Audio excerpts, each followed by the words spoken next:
السلام علیکم۔ میرا نام شکیل ہے اور میں 17 سال کا ہوں۔ ہم گھر میں صرف 3 ہی افراد ہیں، امی، ابو اور میں۔ ابو اکثر کام پر ہوتے ہیں کیونکہ ان کا اپنا گودام ہے۔ وہ صبح سویرے ہی اپنے گودام کے لیے نکل جاتے ہیں اور رات کو بہت دیر سے واپس آتے ہیں، اور جب وہ واپس آتے ہیں تو بہت زیادہ تھکے ہارے ہوتے ہیں۔ امی کو بالکل بھی وقت نہیں دے پاتے تھے۔ امی ان سے بہت خفا رہتی تھی اور ہر وقت مجھ سے ابو کی شکایتیں کرتی رہتی تھی۔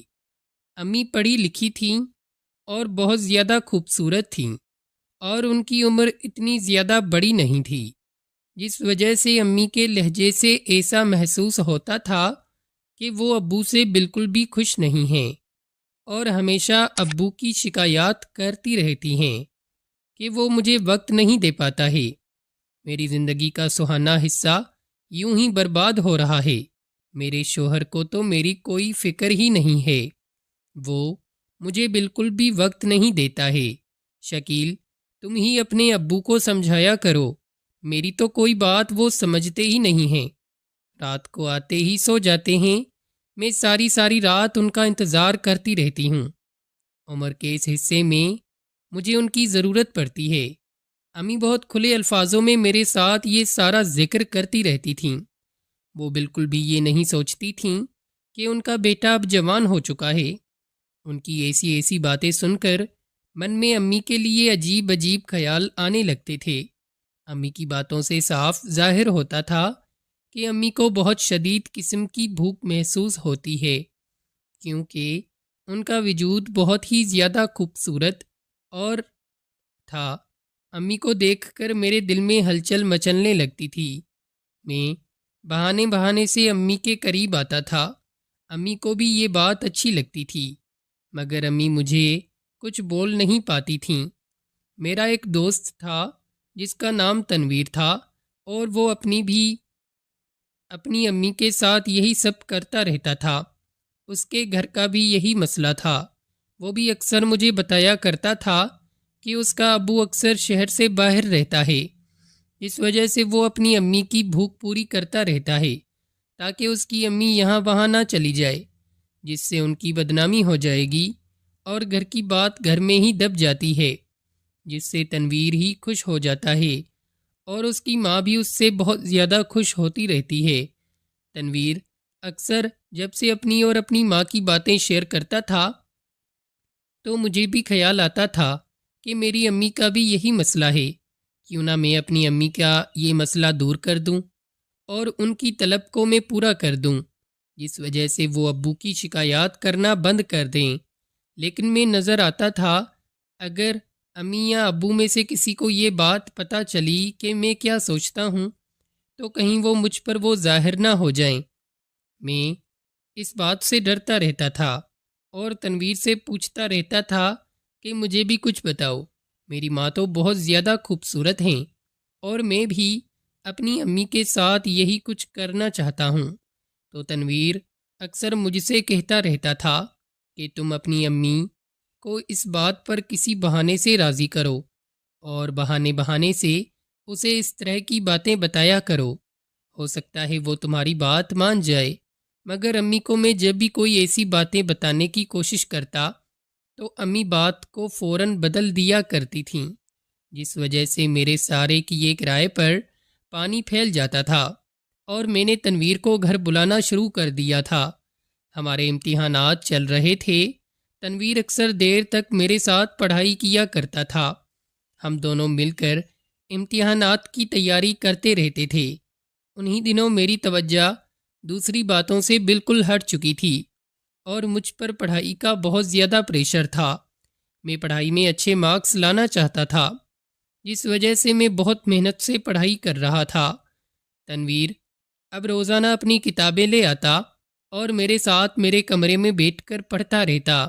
امی اکثر ہمارے لیے کچھ نہ کچھ بنایا کرتیں۔ مجھے چائے کی بہت زیادہ طلب ہوتی تو امی ہمارے لیے تو پہر ہو جائے بنا کر ہمیں دے جایا کرتی تھیں۔ میں نوٹ کر رہا تھا، تنویر اکثر میری امی کو غور سے دیکھا کرتا تھا، اور میں ہنس کر اس کو بول دیتا تھا کہ تنویر دیکھ، میں بولتا تھا نا، میری امی بہت زیادہ اٹریکٹیو ہیں، جو بھی ان کو دیکھے گا وہ یقیناً اپنی نظریں دور نہیں کر سکے گا۔ تو تنویر مجھ سے کہتا تھا کہ ہاں یار، تو بالکل صحیح کہتا تھا، تیری امی تو واقعی کمال کی چیز ہیں، مجھے پتہ ہی نہیں چلا کب۔ میری امی بھی تنویر کو غور سے دیکھنے لگی تھیں۔ شاید میری امی بھی تنویر کو پاس بلانا چاہتی تھیں، لیکن میرے سامنے کوئی رعب کر نہیں پاتی تھیں۔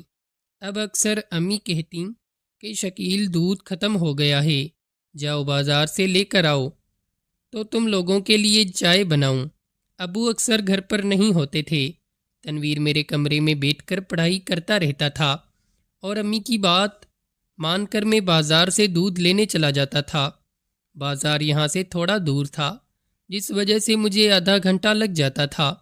میں جب بھی دودھ لے کر واپس آتا تو مجھے گھر کا ماحول تھوڑا بدلا بدلا لگتا تھا، اور تنویر کی حالت بھی مجھے بہت زیادہ بگڑی ہوئی لگتی تھی۔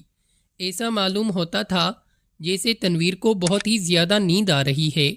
تنویر بہت زیادہ تھکا تھکا محسوس ہوتا تھا، مگر وہ مجھے کچھ بھی بتانا نہیں تھا۔ جب میں دودھ لینے کے لیے نکلتا تھا تو تب تنویر بالکل فریش ہوتا تھا، مگر جب میں واپس آتا تھا تو تنویر کی آنکھوں میں ایک عجیب سی تھکن محسوس ہوتی تھی اور اس سے بالکل بھی پڑھا نہیں جاتا تھا۔ یہ کئی دنوں تک ہوتا رہا تھا۔ ایک دن امی نے مجھے کہا، شکیل جاؤ دودھ لے کر آؤ، مجھے چائے بنانی ہے۔ میں دودھ لینے کے لیے جانے لگا تھا۔ میرا فون چارج پر لگا ہوا تھا۔ میں اپنی کتابیں ایک سائڈ پر کر کے اٹھا اور دودھ لینے کے لیے جانے لگا تھا۔ امی ہال میں بیٹھی ہوئی تھیں، وہ فون چلا رہی تھیں۔ میں نے ایک نظر امی کو دیکھا، امی میرے جانے کا ہی انتظار کر رہی تھیں۔ میں باہر نکلا اور گھر کا مین دروازہ کراس کیا۔ ابھی میں گلی سے تھوڑا آگے نکل آیا تھا کہ مجھے اچانک سے خیال آیا کہ میں اپنا موبائل تو گھر پر ہی بھول آیا ہوں۔ میں نے سوچا کہ ابھی میں زیادہ دور نہیں گیا ہوں، کیوں نہ واپسی ہو کر میں اپنا موبائل لے کر آؤں اور پھر دودھ لینے چلا جاؤں۔ جب میں گھر واپس آیا تو امی حال میں موجود نہیں تھیں۔ میں نے گھر میں ادھر ادھر نظریں دوڑائیں، امی کہیں پر بھی نہیں دکھ رہی تھیں، اور میرے کمرے کا دروازہ جو ہر وقت کھلا رہتا تھا، جس میں تنویر بیٹھا ہوا تھا، وہ اب مجھے بند نظر آ رہا تھا۔ میں آہستہ سے کمرے کے پاس گیا تو دروازہ لاک تھا۔ میں نے کھڑکی کے شیشے سے جھانکا تو میری آنکھیں پھٹی کی پھٹی رہ گئیں۔ یہ منظر دیکھ کر میری حیرت کی انتہا نہ رہی کہ امی تنویر کے ساتھ مل کر یہ سب کرتی ہیں۔ پھر مجھے معلوم ہو گیا کہ تنویر اتنا تھکا تھکا کیوں محسوس ہوتا تھا۔ میں یہ منظر دیکھ کر بہت سکون حاصل کرنے لگا تھا۔ یہ منظر دیکھ کر مجھے بہت زیادہ سکون مل رہا تھا۔ جب مجھے لگا کہ اب وہ دونوں اپنا کام ختم کرنے والے ہیں تو میں جلدی جلدی سے باہر نکل آیا اور دودھ لینے چلا گیا تھا، اور سارے راستے وہی منظر میری آنکھوں کے سامنے آ رہے تھے۔